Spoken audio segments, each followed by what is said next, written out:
Hello friends, आपका हमारे channel में स्वागत है। तो दोस्तों, हिस्ट्री के अध्याय 3 की बात आज हम करेंगे। आरंभिक नगर देखेंगे हम, क्या क्या जानकारियाँ हमें मिलती हैं इस लेसन से। एग्ज़ाम में आपके लिए बहुत महत्वपूर्ण है ये चैप्टर। तो चलिए शुरू करते हैं। आरंभिक नगर लेसन का नाम है। तो चलिए शुरू करते हैं।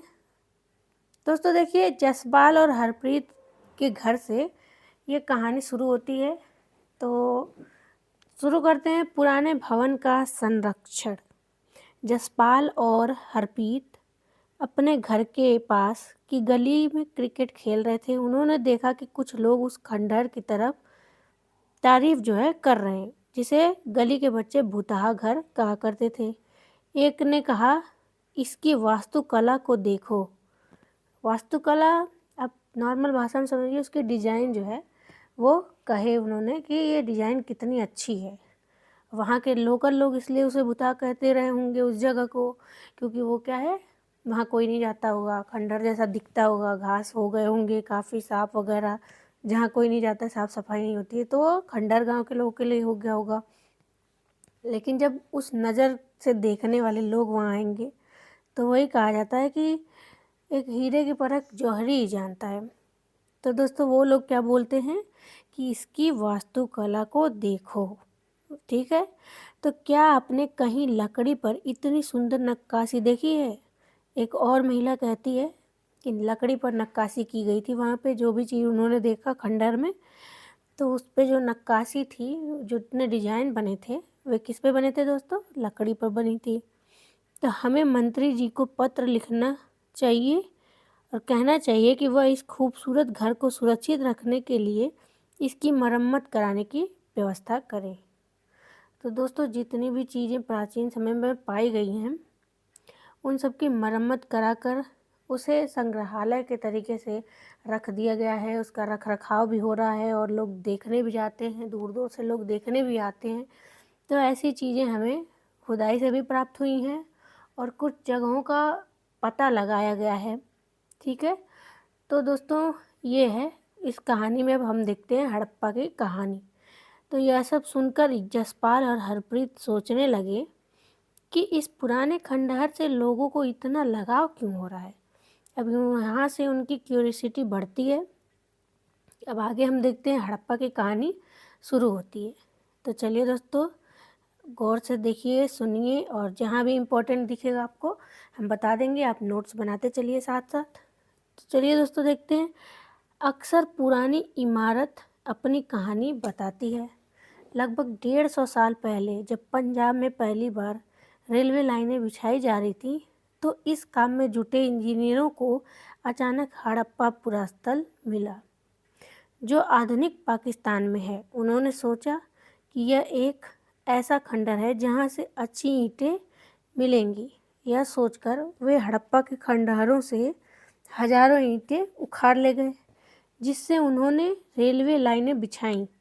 इससे कई इमारतें पूरी तरह नष्ट हो गई। उन्हें पता नहीं था कि वो क्या कर रहे हैं। अब उनकी वजह से देखिए कितना नुकसान हुआ। इसके बाद 80 साल पहले पुरातत्वविदों ने इस स्थल को ढूंढा और तब पता चला कि यह खंडहर उपमहाद्वीप के सबसे पुराने शहरों में से एक है। चूँकि इस नगर की खोज सबसे पहले हुई थी, इसलिए बाद में मिलने वाले इस तरह के सभी पुरास्थल में जो इमारतें और चीज़ें मिली, उन्हें हड़प्पा सभ्यता की इमारतें कही गई। तो इन शहरों का निर्माण 4700 साल पहले हुआ। तो दोस्तों नोट कर लीजिए, कहाँ पे है वो जगह? तो पाकिस्तान पे है। आज के समय में 4700 साल पहले उसकी खोज हुई थी। अब आगे देखते हैं दोस्तों, इन नगरों की विशेषता क्या थी। तो इन नगरों में से कई को 2 या उससे ज़्यादा हिस्सों में विभाजित किया गया था। प्रायः पश्चिमी भाग छोटा था लेकिन ऊंचाई पर बना था, और पूर्वी हिस्सा बड़ा था लेकिन यह निचले इलाके में था। ऊंचाई वाले भाग को पुरातत्वविदों ने नगर दुर्ग कहा। जो स्थान दोस्तों ऊपर की तरह था, वहाँ पे नगर दुर्ग उसे कहा गया। ठीक है, और निचले स्तर को निचला नगर कहा गया। बाकी लोग वो रहने वाले लोकल लोग थे वहाँ के, वे निचला नगर पे रहते थे और जो रईस थे वे उच्च स्थानों पर रहते थे, दुर्ग नगर की तरफ। ठीक है, तो दोनों हिस्सों की चार दीवारी पकी ईंटों से बनाई जाती थी। इन ईंटों पर इतनी अच्छी पकी थी ये ईंटें कि हजारों साल बाद भी आज हम उनकी दीवारें खड़ी देख सकते हैं। दीवार बनाने के लिए ईंटों की चिकनाई इस तरह से करते थे जिससे दीवारें खूब मजबूत रहे। ये देखिए दोस्तों, ये दिया है आपके लिए इम्पोर्टेंट। ये नगर आधुनिक पाकिस्तान के पंजाब और सिंधु प्रांतों, भारत के गुजरात, राजस्थान, हरियाणा और पंजाब प्रांतों में मिले हैं। तो ये हड़प्पा जो मिले हैं, तो ये है वे जगह हैं।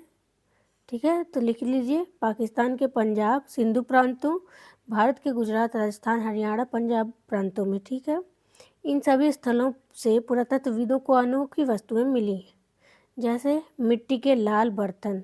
तो दोस्तों ये आपके सवाल में आएगा, मिट्टी के लाल बर्तन जिन पर काले रंग के चित्र बने थे, पत्थर के बाट, मुहर, मनके, तांबे के उपकरण और पत्थर के लंबे ब्लेड। तो दोस्तों ये इम्पोर्टेंट मिला आपको। ये देखिए, वे स्थान दिए गए हैं आपको चित्र में। राखी गढ़ी, कालीबंगा, गंवेरीवाला, चहूदड़ो, धौलावीरा, सुतकोदला, लोथल, सुतकाको, मोहनजोदड़ो। तो ये देखिए मानचित्र में आप देखते रहिए, इससे आपका क्या है तैयार होता जाएगा। ठीक है, अब इसमें हम लोग आगे देखते हैं। कुछ नगरों के नगर दुर्ग के पास जो है कुछ खास इमारतें बनाई गई थी। मिसाल के तौर पर मोहनजोदड़ो में खास तालाब बनाया गया था जिसे पुरातत्वविदों ने महान स्नानागार कहा। तो महान स्नानागार कहाँ पाया गया दोस्तों? मोहनजोदड़ो में। अब देखिए, इस तालाब को बनाने में ईंट और प्लास्टर का इस्तेमाल किया गया था। इसमें पानी का रिसाव रोकने के लिए प्लास्टर के ऊपर चारकोल की परत चढ़ाई गई। दोस्तों तकनीकी देखिए आप, उस समय की चारकोल की परत चढ़ाई गई थी प्लास्टर के ऊपर। इस सरोवर में दो तरफ से उतरने के लिए सीढ़ियाँ बनाई गई थी और चारों ओर के कमरे बनाए गए थे। तो दोस्तों आर्किटेक्चर देखिए उस समय का कितना नायाब रहा है। और दोस्तों चारों ओर कमरे बनाए गए थे। इसमें भरने के लिए पानी कुएं से निकाला जाता था। उपयोग के बाद इसे खाली कर लिया जाता था। शायद यहाँ विशिष्ट नागरिक विशेष अवसरों पर स्नान किया करते थे। तो दोस्तों आपने मूवी में देखा होगा, सेम उसी की बात कर रहा है। तो कालीबंगा और लोथल जैसे अन्य नगरों में अग्निकुंड भी मिले हैं। ठीक है दोस्तों, तो अग्निकुंड कालीबंगा और लोथल में, जहाँ संभवतः यज्ञ किए जाते होंगे। हड़प्पा, मोहनजोदड़ो और लोथल जैसे कुछ नगरों में बड़े बड़े भंडार गृह भी मिले हैं। ये देखिए दोस्तों, महान स्नानागार, ऐसे ये चित्र है उसका। अब आगे देखते हैं भवन, नाले और सड़कें। इन नगरों के घर आमतौर पर एक या दो मंजिले होते थे। घर के आंगन के चारों ओर कमरे बनाए जाते थे। अधिकांश घरों में एक अलग स्नानागार होता था और कुछ घरों में कुएं भी होते थे। ठीक है दोस्तों, कई नगरों में ढके हुए नाले भी थे। इन्हें सावधानी से सीधी लाइन में बनाया जाता था। हर नाली में हल्की ढलान होती थी ताकि पानी आसानी से बह सके। अक्सर घरों की नालियों को सड़कों की नालियों से जोड़ दिया जाता था, जो बाद में बड़े नालों में मिल जाती थी। ठीक है दोस्तों, दिमाग देखिए, आज जिस तरह से आज टेक्निक का प्रयोग हो रहा है वही है टेक्निक उस समय भी। तो इससे कह सकते हैं कि मोहनजोदड़ो कितना ज़्यादा आगे था, वो सभ्यता कितनी ज़्यादा आगे थी। अब देखिए दोस्तों, नालों के ढके होने के कारण इनमें जगह जगह पर मेन होल भी थे, जिनके जरिए इनकी देखभाल और सफाई की जा सकती थी। सेम आप आज की तरह वहाँ का भी, उस समय का भी यह सब कुछ देखिए था। अब हम आरंभ देख रहे हैं नगरों का, अब इतिहास खुल रहा है आपके सामने हड़प्पा का। अब आगे देखिए दोस्तों, कितना इंटरेस्टिंग चैप्टर होते जा रहा है। घर, नाले और सड़कों का निर्माण योजनाबद्ध तरीके से एक साथ किया जाता था। अब देखिए नगरीय जीवन दोस्तों। हड़प्पा के नगरों में बड़ी हलचल रहा करती थी, ऐसा अनुमान है। यहाँ पर ऐसे लोग रहते होंगे जो नगर की खास इमारतें बनाने की योजना में जुटे रहते थे। ये संभवतः यहाँ के शासक थे। यह भी संभव है कि ये शासक लोगों को भेजकर दूर दूर से धातु, बहुमूल्य पत्थर और अन्य उपयोगी चीज़ें मंगवाते थे। तो देखिए कल्पना भी किया जा रहा है कि ऐसा हो सकता है, हुआ हो। शासक जो हैं शायद वो लोग खूबसूरत मनके और सोने चांदी से बने आभूषणों जैसी कीमती चीज़ों को अपने पास रखते होंगे। इन नगर में लिपिक भी होते होंगे जो मोहरों पर लिखते ही थे और शायद अन्य चीज़ों पर भी लिखते रहे होंगे जो अब बच नहीं पाएंगे। ठीक है दोस्तों, ये अनुमान हमारे सामने अभी तक आया है। इसके अलावा नगरों में शिल्पकार स्त्री पुरुष भी रहते थे जो अपने घरों या किसी उद्योग स्थल पर तरह तरह की चीज़ें बनाते होंगे। लोग लंबी यात्राएं भी करते थे और वहाँ से उपयोगी वस्तु लाते थे और साथ ही लाते थे सुदूर देशों की किस्से कहानियाँ। मिट्टी से बने कई खिलौने भी मिले हैं जिन्हें बच्चे खेलते होंगे जिससे। तो दोस्तों जो लोग यात्रा करते थे वे उस जगह से वस्तुएं भी लाते थे और वहाँ से कहानियाँ भी लाते थे। इस तरह से एक स्थान से दूसरे स्थान के लोगों को इंटरेस्ट आया और लोग एक दूसरे से मिलने भी जाते होंगे। सबसे ऊपर देखिए मोहनजोदड़ो की सड़क है एक, उसमें बड़ा नाला, ऊपर एक कुआं, बाईं ओर हड़प्पा की एक मुहर है। ये देखिए दोस्तों।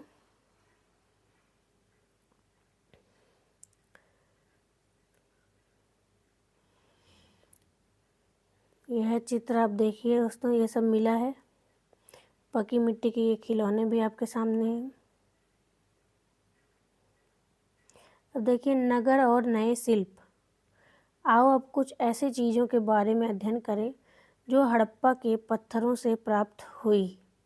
पुरातत्वविदों को जो चीज़ें वहाँ मिली हैं उनमें अधिकतर पत्थर संग कांसे, तांबे, सोने और चांदी जैसी धातुओं से बनाई गई थी। तांबे और कांसे से औजार, हथियार, गहने, बर्तन बनाए जाते थे और सोने चांदी से गहने और बर्तन बनाए जाते थे। ये देखिए पत्थर के बाट ये हैं। कितने ध्यान से और उपयुक्त तरीके से इन बाटों को बनाया गया है दोस्तों। देखिए इन्हें चर्ट पत्थर से बनाया गया है। इन्हें शायद बहुमूल्य पत्थर और धातुओं को तोलने के लिए बनाया गया होगा। अब देखिए यहाँ मिली सबसे आकर्षक वस्तुओं में मनके और बाट और फलक थे। यह है इम्पोर्टेंट, नोट कर लीजिए। अब देखिए दोस्तों हड़प्पा सभ्यता के लोग पत्थर की मुहरें बनाते थे। इन आयताकार मुहरों पर सामान्यतः जानवरों के चित्र मिले हैं। हड़प्पा सभ्यता के लोग काले रंग से डिजाइन किए हुए खूबसूरत लाल मिट्टी के बर्तन बनाते थे।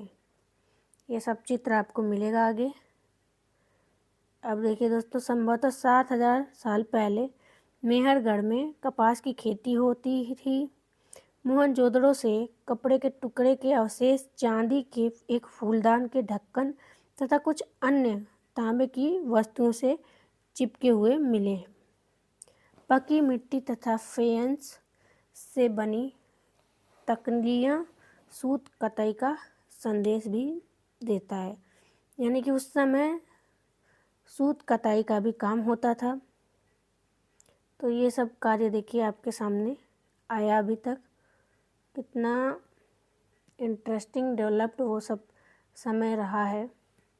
अब देखिए इनमें से अधिकांश वस्तुओं का निर्माण विशेषज्ञों ने किया।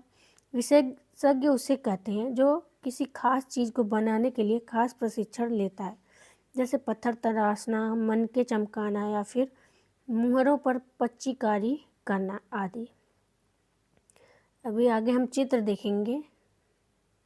मूर्ति का चेहरा कितने आकर्षक ढंग से बनाया गया है और उसकी दाढ़ी कितनी अच्छी तरह दर्शाई गई है। यह किसी विशेषज्ञ मूर्तिकार का ही काम हो सकता है, इतना अच्छा से यह बारीक बनाया गया है। ये देखिए मूर्ति आपके सामने है, बारीक नक्काशी के साथ। अब देखते हैं, आगे देखते हैं। हर व्यक्ति विशेषज्ञ नहीं हो सकता। हमें यह पता नहीं है कि क्या सिर्फ पुरुष ही ऐसे कामों में प्रशिक्षण हासिल करते थे या फिर केवल महिलाएं ही। शायद कुछ महिलाएं और पुरुष दोनों ही इस काम को करने में दक्ष रहे होंगे। अब ये अनुमान ही है दोस्तों, एक्यूरेट जानकारी इसके बारे में नहीं है। अब देखिए फेयंस क्या होता है। तो पत्थर और शंख प्राकृतिक तौर पर पाए जाते हैं, लेकिन फेयंस को कृत्रिम रूप से तैयार किया जाता है। बालू या स्फटिक पत्थरों के चूड़ को गोंद में मिलाकर उनसे वस्तुएं बनाई जाती थी। उसके बाद उन वस्तुओं पर एक चिकनी परत चढ़ाई जाती थी। इस चिकनी परत के रंग प्रायः जो हैं नीले या हल्के समुद्री हरे होते थे। फेयंस से चूड़ियाँ, मनके, बालें और छोटे बर्तन बनाए जाते थे। तो यह उसका यूज़ था, मोस्ट इम्पॉर्टेंट है आपके लिए। अब आगे देखिए दोस्तों, कच्चे माल की खोज। कच्चा माल उन पदार्थों को कहते हैं जो या तो प्राकृतिक रूप से मिलते हैं या फिर किसान या पशुपालक उनका उत्पादन करते हैं, जैसे लकड़ी या धातुओं के अयस्क प्राकृतिक रूप से उपलब्ध कच्चे माल हैं। इनसे फिर कई तरह की चीज़ें बनाई जाती हैं। मिसाल के तौर पर किसानों द्वारा पैदा किए गए कपास को कच्चा माल कहते हैं, जिससे बाद में कताई बुनाई करके कपड़ा तैयार किया जाता था। हड़प्पा में लोगों की कई चीज़ें वहीं मिलती हैं, लेकिन तांबा, लोहा, सोना, चांदी, बहुमूल्य पत्थरों जैसे पदार्थ को दूर दूर से आयात करते थे। तो आयात निर्यात का भी कार्य होता था दोस्तों। अब आगे देखते हैं। हड़प्पा के लोग का आयात संभवतः आज के राजस्थान से करते थे। यहाँ तक कि पश्चिमी एशियाई देश ओमान से भी तांबे का आयात किया जाता था। कांसे बनाने के लिए तांबे के साथ मिलाई जाने वाली धातु टिन या आयात आधुनिक ईरान, अफगानिस्तान से किया जाता था। सोने का आयात आधुनिक कर्नाटक और बहुमूल्य पत्थर का आयात गुजरात, ईरान, अफगानिस्तान से किया जाता था। तो ये मोस्ट इम्पोर्टेंट है, नोट डाउन इसको कर लीजिए। ये देखिए चीज़ों को एक स्थान से दूसरे स्थान तक कैसे ले जाया जाता था। एक खिलौना है उसी तरह का, ये मुहर है आपके सामने। अब आगे देखते हैं दोस्तों, नगरे में रहने वाले लोगों के लिए भोजन। लोग नगरों के अलावा गांव में भी रहते थे। वे अनाज उगाते थे और जानवर पालते थे। किसान और चरवाहे ही शहरों में रहने वाले शासकों, लेखकों और दस्तकारों को खाने का सामान देते थे। पौधों के अवशेषों से पता चलता है कि हड़प्पा के लोग गेहूँ, जौ, दालें, मटर, धान, तिल और सरसों उगाते थे। ये भी मोस्ट इम्पॉर्टेंट है आपके लिए। ज़मीन की जुताई के लिए हल का प्रयोग एक नई बात थी।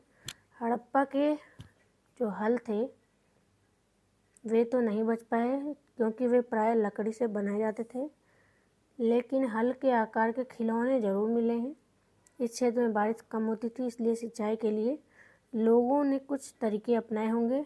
संभवतः पानी का संचय किया जाता होगा और ज़रूरत पड़ने पर उससे फसलों की सिंचाई की जाती होगी। तो ये देखिए दोस्तों, हड़प्पा के लोग गाय, भैंस, बकरियां, भेड़ बकरियां आदि पालते थे और बस्तियों के आसपास तालाब और चरागाह होते थे। लेकिन सूखों के दिनों में मवेशियों के झुंडों को चारा पानी की तलाश में दूर दूर तक ले जाया जाता था। वे बेर जैसे फलों को इकट्ठा करते थे, मछलियाँ पकड़ते थे और हिरन जैसे जानवरों का शिकार भी करते थे। यह है इम्पोर्टेंट आपके लिए, नोट डाउन कर लीजिए दोस्तों। अब नेक्स्ट देखते हैं गुजरात में हड़प्पा कालीन नगर का सूक्ष्म निरीक्षण। अब हम लोग देखते हैं गुजरात में। तो कच्छ के इलाके में खादिर बेत के किनारे धौलावीरा नगर बसा था। इम्पोर्टेंट है। वहाँ साफ पानी मिलता था और ज़मीन भी उपजाऊ थी। जहाँ हड़प्पा सभ्यता के कई नगर 2 भागों में विभक्त थे, वहीं धौलावीरा नगर को 3 भागों में बांटा गया था। इसके हर हिस्से के चारों ओर पत्थर की ऊंची ऊंची दीवारें बनाई गई थी। इसके अंदर जाने के लिए बड़े बड़े प्रवेश द्वार थे। इस नगर में एक खुला मैदान भी था जहाँ सार्वजनिक कार्यक्रम आयोजित किए जाते थे। यहाँ मिले कुछ अवशेषों में हड़प्पा लिपि के बड़े बड़े अक्षरों को पत्थरों में खोदा पाया गया। इन अभिलेखों को संभवतः लकड़ी में जड़ा गया था। यह एक अनोखा अवशेष है क्योंकि आमतौर पर हड़प्पा के लेख मुहर जैसी छोटी वस्तुओं पर पाए जाते थे। गुजरात की खंभात की खाड़ी में मिलने वाली साबरमती की एक उपनदी के किनारे बसा है लोथल नगर। ऐसे स्थान पर यह बसा था जहाँ कीमती पत्थर जैसा कच्चा माल आसानी से मिल जाता था। यह पत्थर शंखों और धातुओं से बनाई गई चीज़ों का एक महत्वपूर्ण केंद्र था। इस नगर में एक भंडारगृह भी था। इस भंडारगृह से कई मुहरें, मुद्रांकन, मुहरबंदी गीला मिट्टी पर दबाने के लिए जो होता था वे भी मिले हैं। तो मोस्ट इम्पॉर्टेंट है, यह स्थान देख लीजिए आप लोग। लोथल कहाँ पे है? तो गुजरात की खंभात की खाड़ी में मिलने वाली साबरमती की एक उपनदी है, उसके पास लोथल नगर मिला। और वहाँ से क्या क्या मिला? कीमती पत्थर, कच्चा माल आसानी से मिला। और यह पत्थरों, शंखों और धातु से बनाई गई चीज़ों का महत्वपूर्ण केंद्र था लोथल नगर, जो कि कहाँ है? गुजरात में है। अब दूसरा कहाँ है दोस्तों? आगे देखिए, लोथल का बंदरगाह का ये चित्र है। यहाँ नावें रुकती थी, संभवतः यहाँ पर माल चढ़ाया उतारा जाता रहा होगा। यहाँ पर एक इमारत मिली है जहाँ संभवतः मनके बनाने का काम होता था। पत्थर के टुकड़े, अधबने मनके बनाने वाले उपकरण और तैयार मनके भी यहाँ से प्राप्त हुए हैं। अब आगे देखते हैं मुद्रा, मुहर, मुद्रांकन या मुहरबंदी क्या है दोस्तों? मुहरों का प्रयोग सामान से भरे उन डिब्बों या थैली को चिन्हित करने के लिए किया जाता होगा जिन्हें एक जगह से दूसरी जगह भेजा जाता था। थैले को बंद करने के बाद उनके मुहानों पर गीली मिट्टी पोत कर उन पर मुहर लगा दी जाती थी। मुहर की छाप को मुहरबंदी कहते हैं। देखिए दोस्तों, मालगाड़ी जो आज की जाती है ट्रेन में, इस पर भी आज का इसका प्रयोग होता है मुहरबंदी का। और आपने स्पीड पोस्ट कुछ किया होगा, वहाँ भी आपने देखा होगा इसी प्रकार का मुहरबंदी का प्रयोग आज भी उसी प्रकार से होता है, बस तरीका अलग हो गया है। वो मिट्टी के थे, इस समय वो आग जला के दूसरे तरीके से किया जाता है। अगर यह छाप टूटी हुई नहीं होती थी तो यह साबित हो जाता था कि सामान के साथ छेड़छाड़ नहीं किया गया है। अब आगे देखिए दोस्तों, सभ्यता के अंत का रहस्य क्या है? लगभग 3900 साल पहले एक बड़ा बदलाव देखने को मिलता है। अचानक लोगों ने इन नगरों को छोड़ दिया, लेकिन मुहर और बाटों का प्रयोग बंद हो गया और दूर दूर से कच्चे माल का आयात काफ़ी कम हो गया। मोहनजोदड़ो में सड़कों पर कचरे के ढेर बनने लगे, जल निकास प्रणाली नष्ट हो गई और सड़कों पर ही झुग्गी नुमा घर बनाए जाने लगे। यह सब क्यों हुआ? कुछ पता नहीं। कुछ विद्वानों का कहना है कि नदियाँ सूख गई, अन्य का कहना है जंगलों का विनाश हो गया था। इसका कारण ये हो सकता है कि ईंटें पकाने के लिए ईंधन की ज़रूरत पड़ती थी। इसके अलावा मवेशियों के बड़े बड़े झुंडों से चरागाह और घास वाले मैदान भी समाप्त हो गए होंगे। कुछ इलाकों में बाढ़ आ गई, लेकिन इन कारणों से यह स्पष्ट नहीं हो पाता है कि सभी नगरों का अंत कैसे हो गया, क्योंकि बाढ़ और नदियों के सूखने का असर कुछ ही इलाकों में हुआ होगा। ऐसा लगता है कि शासकों का नियंत्रण समाप्त हो गया। जो भी हुआ हो, परिवर्तन का असर बिल्कुल साफ दिखाई देता है। आधुनिक पाकिस्तान के सिंध और पंजाब की बस्तियां उजड़ गईं। कई लोग पूर्व और दक्षिण के इलाकों में नई और छोटी बस्तियों में जाकर बस गए। इसके लगभग 1400 साल बाद नए नगरों का विकास हुआ। इनके बारे में आप अगली अध्याय में पढ़ेंगे। तो दोस्तों चैप्टर यहीं पे समाप्त होता है।